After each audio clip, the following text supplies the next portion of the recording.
Hello ka MGH! Another day, another daily greetings of gratefulness. So ngayon ang kasama naman natin ng emeritus na ng OB-Ward, si Ate Ludi. So may tanong lang muna ate, kung pili ka, ang mapipili mo, abot mo sa akin, ang babasahin ko yung tanong. Kayang-kaya mo yan, Ate Ludi. Sure ka. Anong city sa Pampanga ang tinaguri ang Christmas capital ng Pilipinas? Saan ba namin Pampanga? Wow! Ang galing naman ni Ate Ludi! At dahil dyan, eto ang gift namin para sa'yo. Wow. Congratulations! Thank you, Mary Johnson.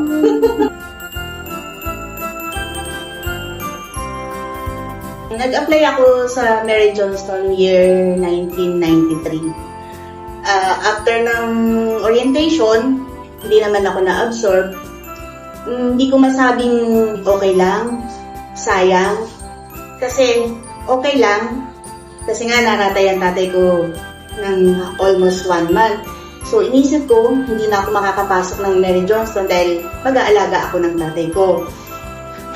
Sayang, hindi wala akong trabaho yung time na yon. January 4, 1994, alauna ng hapon yon, tinawagan ako ng Mary Johnston Hospital. Hindi ko siya makakalimutan. Pinagre-report ako na mag-duty na. So, nung time na yon, ako naman lang hindi pwede. Kasi January 4, 1994, 12 midnight, namatay ang tatay ko. Yung saktang tawag nila sa akin, kabuburo lang ng tatay ko nun.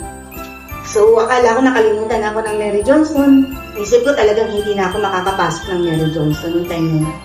So, after ilang araw, tumawag sila ulit sa akin na hihintayin daw nila ako hanggang mailibing ang tatay ko, pwede ako mag-report sa Mary Johnston. So, pasalamat na rin ako sa Mary Johnston dahil hindi nila ako nakalimutan. So, masasabi kong blessing kasi half ng life ko nasa Mary Johnston Hospital ako. Sa loob ng 30 years, kasama ko ang Mary Johnston. Nakapagpatapos ako ng anak, nakatapos ko yung panganay ko.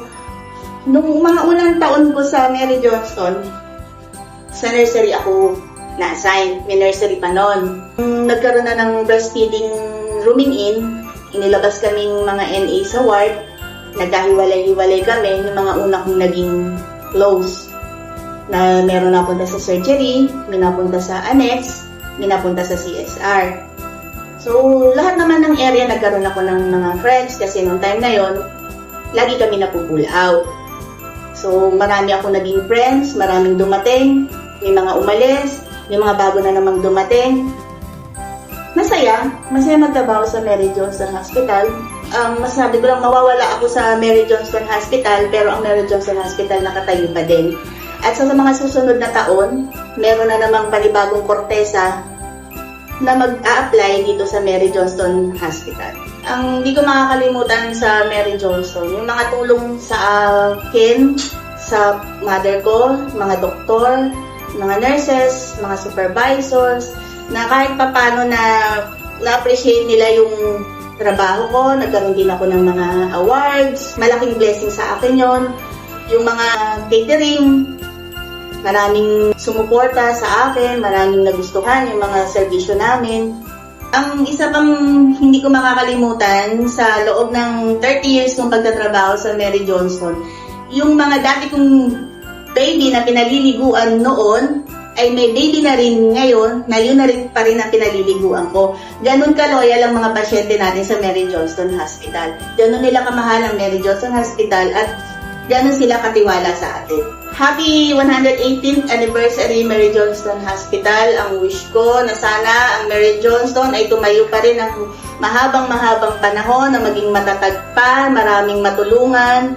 At ang wish ko din naman sana sa mga empleyado, maging tapat sa kanilang mga trabaho, maging masipag para lahat ng blessing matanggap natin. Salamat po. Ako si Ludi Cortesa ng OBPPU Department at ito ang Daily Greetings of Gratefulness. Go!